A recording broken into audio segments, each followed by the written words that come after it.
तो अपना अगला जो टॉपिक है वो है रिफ्रैक्शन थ्रू प्रिज्म। प्रिज्म का मतलब क्या होता है? दो प्लेन सरफेसेज, ठीक है, जब उनको मैं इंक्लाइंड करता हूं at an angle, acute angle होगा ये, एक्यूट एंगल पे होगा, 60 डिग्री होता है बेसिकली जो एंगल लेते हैं हम लोग। अगर एंगल ऑफ प्रिज्म नहीं दिया गया है तो बाबू इसको 60 डिग्री लेना। ये एक फेस है और ये एक फेस है, दोनों को मैंने क्या किया, इंक्लाइंड किया, और ट्रांसपेरेंट मीडियम मतलब ये ग्लास है पूरा। तो ये जो अरेंजमेंट हमारा बनता है इसी को हम लोग क्या बोलते हैं, प्रिज्म बोला जाता है। ठीक है, ये रिफ्रैक्टिंग सरफेस है प्लेन, और ये एक रिफ्रैक्टिंग सरफेस है, इस तरह से रेक्टेंगल टाइप का है ये। इसको हमने ऐसे इंक्लाइंड किया एट एन एंगल ए, इसी को प्रिज्म एंगल बोला जाता है, एंगल ऑफ प्रिज्म बोला जाता है। और ये जो सेक्शन होता है ए बी ई या ए ई बी जो है, ये हमारा प्रिंसिपल सेक्शन होता है प्रिज्म का। मतलब अब जब भी हम लोग फिगर वगैरह बनाएंगे या जब भी हम लोग कोई रिफ्रैक्शन वगैरह देखेंगे, इससे क्या करेंगे, सिर्फ यही वाला फिगर बना करके देखते हैं। एक्चुअल में ऐसा प्रिज्म होता है 3D में, बट हम लोग जब एनालिसिस करेंगे तो सिर्फ ये वाला फिगर बनाएंगे। इस पर मैं लाइट रे को इंसिडेंट कराऊंगा, यहाँ से लाइट रे इमर्ज होती है इस सरफेस से। ठीक है, यहाँ से लाइट रे आएगा रेयरर टू डेंसर, ग्लास से पूरा इसके अंदर आया, फिर यहाँ से डेंसर टू रेयरर बाहर निकलेगा। बात समझ आ रही है? तो यहाँ से लाइट रे इमर्ज होने वाली है, तो उसी चीज का डेरिवेशन हमको देखना है। तो पहला हेडिंग डाल लो, calculation of angle of deviation. इसी के अंदर पहला हेडिंग रहेगा calculation of angle of deviation. ठीक है बाबू, एंगल ऑफ डेविएशन निकालने वाले हम लोग। ये हमारा प्रिंसिपल सेक्शन है ए बी ई, फ्रंट वाला जो था इसी को लेकर के मैं चल रहा हूँ। सबसे पहले जब मैं लाइट रे को यहाँ पर इंसिडेंट करूंगा एट एन एंगल आई, इस पे नॉर्मल कुछ ऐसा बनेगा क्या? ठीक है, नॉर्मल से एंगल बनाएगा आई। ये सर रेयरर मीडियम है और ये हमारा क्या है, डेंसर मीडियम है, और ये हमारा एंगल ऑफ प्रिज्म है। तो सबको पता है जब भी light ray rarer to denser जाएगा it will bend away from normal. सबसे पहले जाने की इच्छा ऐसे होगी कि नहीं इसकी, ये इसके जाने की इच्छा होगी, लेकिन रेयरर टू डेंसर जाएगा तो बेंड टूवर्ड्स नॉर्मल होगा, नॉर्मल की तरफ बेंड होने वाला है ये। तो सर इधर न जा करके नॉर्मल की तरफ झुकेगा, और कुछ इस तरीके से हल्का सा, पैरेलल मत बनाना, पैरेलल मिनिमम डेविएशन के कंडीशन में होता है। अब ये लाइट रे थोड़ा सा बेंड होगी इधर की तरफ, पैरेलल नहीं है ये इसके पैरेलल नहीं है, वो स्पेशल केस होता है मिनिमम डेविएशन का केस। यहां से ये ऐसे लाइट रे निकलेगी, सही है। फिर से यहां पर अगेन मैं नॉर्मल बनाऊंगा, ये हमारा हो गया एंगल ऑफ रिफ्रैक्शन। नॉर्मल से एंगल बनता है रिफ्रैक्टेड रे का, R1 मान लेता हूं मैं। और ये लाइट रे अगेन इंसिडेंट हुई है इस सरफेस के ऊपर, अगेन क्या हो रहा है, मीडियम चेंज होने वाला है, डेंसर टू अगेन से क्या होने वाला है, रेयरर जाने वाला है। तो मान लेता हूं मैं ये एंगल R2 है, ये एंगल R2 क्या है, इस रिफ्रैक्टेड रे का एंगल ऑफ इंसिडेंस है। जाने की इच्छा ऐसे होगा, बट डेंसर टू रेयरर जाएगा तो it will bend away from normal, ऐसा कुछ होगा, नॉर्मल से दूर भगेगा। तो सर ये पूरा का पूरा एंगल ई हो जाता है, जिसको हम बोलते हैं एंगल ऑफ इमरजेंस। इमर्ज हो रहा है, लाइट रे प्रकट हो रहा है वहां से।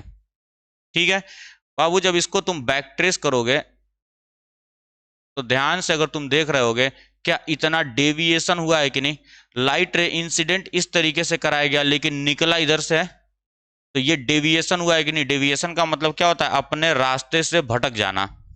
लाइट रे को कायदे में मैंने इंसिडेंट ऐसे कराया था, तो इसको ऐसे ही निकलना चाहिए था बाहर, बट लाइट रे ऐसे निकला। जब मैं इसको बैक ट्रेस किया तो पता चला इंसिडेंट लाइन ऐसे हो गया है, ऐसे जाना चाहिए था बट ऐसे हो गया है, मींस यहाँ पे क्या हुआ है, डिफ्लेक्ट हो गया एंगल। इसी को बोला जाता है एंगल ऑफ डेविएशन या डिफ्लेक्शन। यही हमको निकालना है, एंगल ऑफ डेविएशन होता कितना है। फिगर को बनाओ। तो ये बात तो समझ में आ गई होगी, लाइट रे ऐसे जाएगा, बेंड होगा, फिर इधर से ऐसे निकलेगा। अब ये ट्राइंगल लो जरा, पी एल एम, डेल्टा निकालना हम लोगों को। ट्राइंगल लेता हूं मैं पी एल एम, ये छोटा वाला ट्राइंगल, ध्यान से देखते रहना। ये अगर एंगल आई है तो सर ये पूरा एंगल भी आई होगा कि नहीं होगा, क्यों, वर्टिकली अपोजिट एंगल्स। ठीक है, तो सर ये छोटा वाला एंगल कितना हो जाएगा, आई माइनस R1, बहुत बढ़िया, ये हो जाएगा आई माइनस R1। सिमिलरली ये पूरा एंगल ई है तो ये पूरा एंगल ई होगा, वर्टिकली अपोजिट एंगल, तो ये कितना हो जाएगा, ई माइनस R2। तो मैं क्या कर सकता हूं, इन ट्रायंगल PLM, हमें पता है दो इंटीरियर एंगल्स का सम अपोजिट एक्सटीरियर एंगल के बराबर होता है। तो इस ट्रायंगल में अगर तुम ध्यान से देखोगे तो ये दोनों इंटीरियर एंगल है और इन दोनों के अपोजिट एक्सटीरियर में कौन है, डेल्टा बैठा हुआ है। तो क्या मैं लिख सकता हूं delta is equals to I minus R1 plus E minus R2 लिखा जा सकता है। सही है। इसको थोड़ा सा अगर और सिंप्लीफाई कर दें तो क्या हो जाएगा, I plus E minus R1 plus R2 लिखा जा सकता है इसको, है ना। अब जरा ध्यान से देखना, मैं R1 प्लस R2 की वैल्यू निकालना चाहता हूं। सर ऐसा क्यों है? देखो बाबू, I मुझे पता होगा क्योंकि मैंने ही इंसिडेंट करवाया है कि नहीं, और E मुझे पता होगा क्योंकि ये सरफेस के बाहर लाइट रे निकल रही है। बट R1 और R2 क्या इस प्रिज्म के अंदर बनने वाला एंगल है कि नहीं है? प्रिज्म के अंदर बनने वाला एंगल तुम निकाल पाओगे क्या? बाहर वाला एंगल निकाल सकता हूं मैं, यहाँ पे प्रोटेक्टर वगैरह प्रोटेक्टर को रख दूं तो एंगल ये पता चल जाएगा, इसका भी पता चल जाएगा। बट अंदर का कैसे निकालूंगा, क्योंकि ग्लास है ना पूरा पूरा ये ग्लास है, ग्लास के अंदर का तो मैं एंगल निकाल नहीं सकता। तो सर मैं करना क्या चाहता हूं, मैं करूंगा क्या, मैं R1 और R2 को एंगल A के टर्म्स में लेकर के आना चाहता हूं। R1 और R2 को एंगल A के टर्म्स में हम लोग लिखना चाह रहे हैं। ध्यान से देखते रहना क्या चीज होने जा रहा है। यहां पर ये एंगल O जो बन रहा है, इस पूरे क्वाड्रिलेटरल को देखो, ALOM, ये क्वाड्रिलेटरल बन रहा है कि नहीं? सर दिस इज 90 डिग्री क्योंकि ये नॉर्मल है, and this is also 90 degree क्योंकि ये नॉर्मल है। तो angle A plus 90 plus O plus 90 will be equal to 360 degree, होगा कि नहीं होगा? क्योंकि क्वाड्रिलेटरल में सारे एंगल्स का सम क्या होता है, 360 डिग्री होता है। ठीक है। In quadrilateral ALOM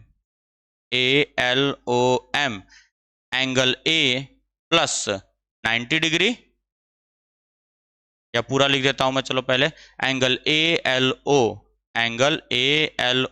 plus angle O plus angle AMO will be equal to 360 degree, क्योंकि एक क्वाड्रिलेटरल में हमको पता है इतना होता है। अब यहां से AMO क्या है, 90 डिग्री है। उधर जब लेकर के जाऊंगा तो 180 सब्ट्रैक्ट हो जाएगा, मींस बचा कितना, सिर्फ angle A plus angle O is equal to 180 degree. इसको मान लेंगे सबसे पहले इक्वेशन 1, इसको माना जाएगा इक्वेशन नंबर 2। अब A और O में एक और रिलेशन मैं निकाल रहा हूं इस ट्रायंगल को लेकर के, ध्यान से देखते रहना। In triangle LOM, in triangle LOM, sir हमें पता है कि तीनों एंगल्स का सम कितना होना चाहिए, 180 डिग्री होना चाहिए। तो क्या लिख सकता हूं, angle R1 plus angle O plus angle R2 is equal to 180 degree. सही है क्या? इसको थोड़ा सा और अरेंज अगर कर दूं तो R1 plus R2 plus angle O is equal to 180 degree. इसको मानते हैं इक्वेशन नंबर 3। बाबू 2 और 3 को अगर देखोगे तो 180 180, एंगल O, तो इसका मतलब angle A R1 plus R2 के बराबर होना चाहिए कि नहीं? फ्रॉम इक्वेशन 2 एंड 3 मैं ये बोल सकता हूं, from equation 2 and equation 3 we can say that angle A equals R1 plus R2 हो जाएगा कि नहीं, बोलो? Angle A will be equal to R1 plus R2। Consider this as equation number 4। Sir R1 plus R2 की जगह पर मैं A लिख सकता हूं कि नहीं? From equation 1 and 4, from equation 1 and equation 4 क्या लिख सकता हूं मैं sir? Delta equals I plus E, delta equals I plus E minus R1 plus R2 की जगह पर मैं क्या लिख सकता हूं? A लिख सकता हूं। यही होता है हमारा डेविएशन का, क्योंकि प्रिज्म मैंने बनाया है तो मुझे एंगल ऑफ प्रिज्म पता होगा, और अगर नहीं पता है तो 60 डिग्री लेकर के चले जाना। आइडियल जो हम लोग रखते हैं वो 60 डिग्री रखते हैं। और आई और ई तुमको पता है, एंगल ऑफ इंसिडेंस तुमने इंसिडेंट कराया, एंगल ऑफ इमरजेंस तुम प्रोटेक्टर वगैरह से चांदा से मेजर कर सकते हो, और एंगल ए हमको पता है। तो ये हमारा डेल्टा का एक्सप्रेशन होता है, नोट करें। ये तो हमारा एंगल के टर्म्स में आ गया, लेकिन बोर्ड क्या करता है, कभी कभी रिफ्रैक्टिव इंडेक्स दे देता है, तब तुमसे पूछता है डेविएशन बताओ। तो मैं अभी फिलहाल के लिए यहाँ ये मान लेता हूँ कि हमारे ग्लास का मतलब ये जो रेयरर मीडियम है इसको मैं एयर मान लेता हूँ, μ1 को 1 एयर मान लेते हैं हम लोग, और μ2 को मैं म्यू बोल देता हूँ। ये लिखे हम लोग। विद रिस्पेक्ट टू एयर का मतलब क्या हुआ, μ1 को हमने क्या मान लिया है, 1 मान लिया। तो सर स्नेल्स लॉ लगाऊंगा, बाई स्नेल्स लॉ, इस इंटरफेस पे स्नेल्स लॉ क्या लिखा जाएगा, μ1 sign I equals μ2 sign r1 लिखा जा सकता है, लिखा सकता है कि नहीं। तो सर μ1 को तो मैंने 1 माना है, तो क्या लिखूं मैं, साइन आई लिख देता हूं मैं, क्या हो जाएगा, चलो पूरा लिख देता हूं मैं, μ1 sign I equals μ2 sign r1 लिखा जा सकता है। ठीक है सर, साइन आई, इसको μ1 को क्या माना मैंने, 1 माना है, तो यहां के लिए क्या हो जाएगा, sign I equals mu sign r1 हो सकता है कि नहीं। तो यहां से म्यू की वैल्यू कितनी हो जाएगी, अच्छा चलो एक चीज और देखो यहाँ पे, क्योंकि हमें पता है कि एंगल्स हमेशा क्या होते हैं, छोटे होते हैं।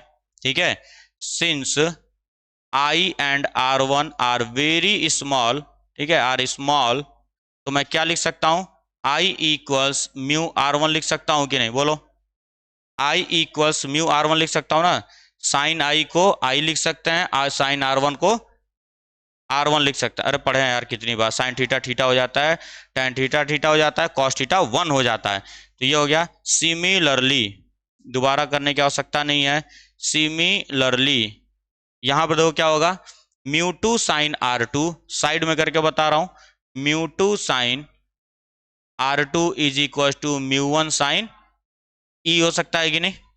इस सरफेस के लिए μ1 sine r2 is equal to μ2 sine r2 is equal to μ1 sine e, Snell's law के अकॉर्डिंग। तो सर यहां पर भी एंगल्स छोटे होंगे, तो ये r2 हो जाएगा और इधर ई हो जाएगा, μ1 को मैंने 1 माना है, तो क्या बचेगा, mu r2 is equal to e, तो मैं यहां लिख सकता हूं e is equal to mu r2। इन दोनों की वैल्यू उठा करके यहां रखूंगा मैं। अरे भाई इसको म्यू बोला गया है और ये r2 हो जाएगा, μ1 को 1 बोला गया है, पगला जैसा देखते हो तुम लोग, पता ही नहीं क्या, और ये ई हो जाएगा, इसको इधर लिख दिया उसको उधर लिख दिया तो पागल हो गए, इसी में जहां कर रहे हैं लोग इधर सुधर, कहाँ क्या होगा। अब इन दोनों की वैल्यू को उठा के मैं यहां रख रहा हूं, therefore delta will be equal to, i की जगह मैं रखूंगा म्यू r1 प्लस ई की जगह लिखूंगा मैं म्यू r2 माइनस ए। सर म्यू कॉमन आ सकता है कि नहीं, म्यू को कॉमन लूंगा तो क्या हो जाएगा, r1 प्लस r2 माइनस ए, r1 प्लस r2 कहीं तो निकाला गया है, ए है, तो इसको भी मैं ए बोल सकता हूं कि नहीं, mu A minus A, sir again A common आ रहा है, क्या हो जाएगा, म्यू माइनस 1 इंटू ए। तो डेल्टा का expression in terms of refractive index ये होता है म्यू माइनस 1 इंटू ए। नोट करें, एंगल ऑफ मिनिमम डेविएशन या क्राइटेरिया फॉर मिनिमम डेविएशन, इस पर क्लास 12th में एक प्रैक्टिकल भी है। हम लोगों ने देखो क्या किया, पहले तो हमने इस पे एक लाइट रे को इंसिडेंट कराया था कि नहीं, ऐसा लाइट रे को इंसिडेंट कराया था इसके ऊपर।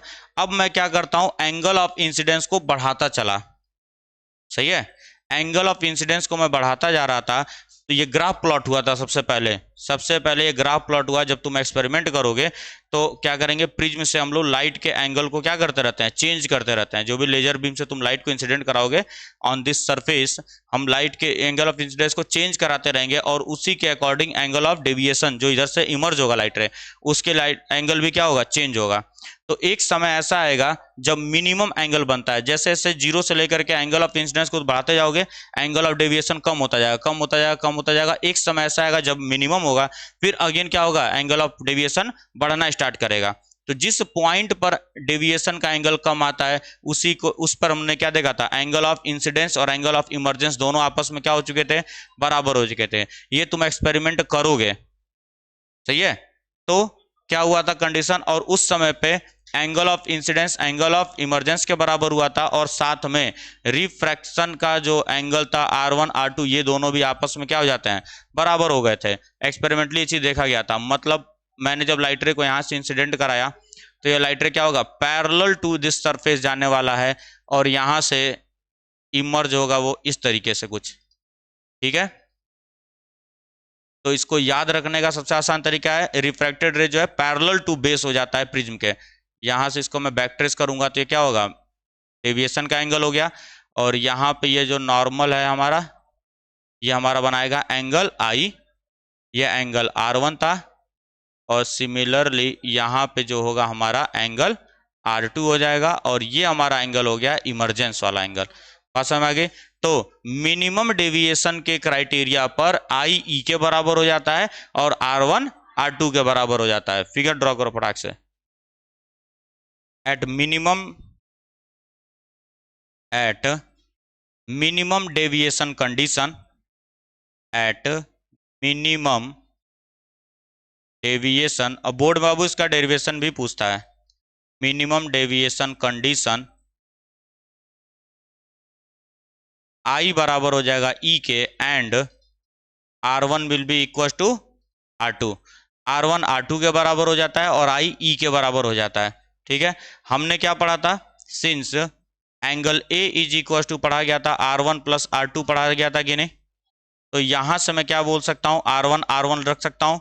तो यहां से a की वैल्यू क्या हो जाएगी, R1 प्लस R1। तो यहां से R1 की वैल्यू क्या आ जाएगी, a/2 आएगी कि नहीं आएगी। और हमने क्या पढ़ा था, and delta is equal to i plus e minus A पढ़ा था।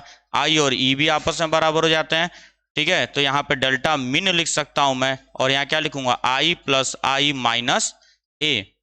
इसको इधर भेजूंगा, 2i इज इक्वल टू क्या हो जाएगा, डेल्टा मिन प्लस ए। और i की वैल्यू क्या हो जाएगी, डेल्टा मिन प्लस ए डिवाइडेड बाई 2 हो जाएगा कि नहीं, बोलो। अरे ये a इधर आया तो प्लस हो गया और 2 यहां था तो 2 डिवाइड में आ गया। बाई स्नेल्स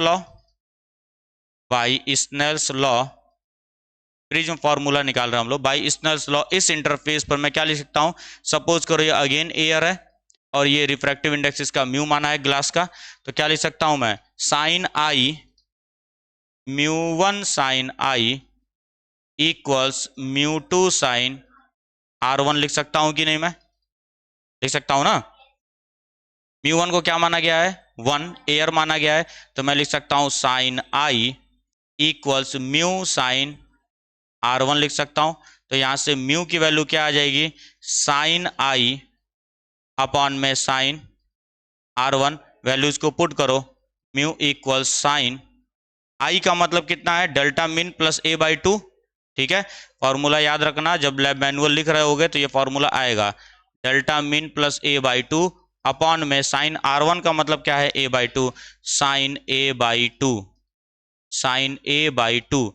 इसी को बोलते हैं हम प्रिज्म फॉर्मूला, इसी फॉर्मूले को बोलते हैं हम लोग प्रिज्म फॉर्मूला। प्रिज्म फॉर्मूला बोला जाता है इसी को, और इसी पर बेस्ड हम लोग प्रिज्म को डिजाइन करते हैं, ठीक। नोट कर लो इसको, हो गया।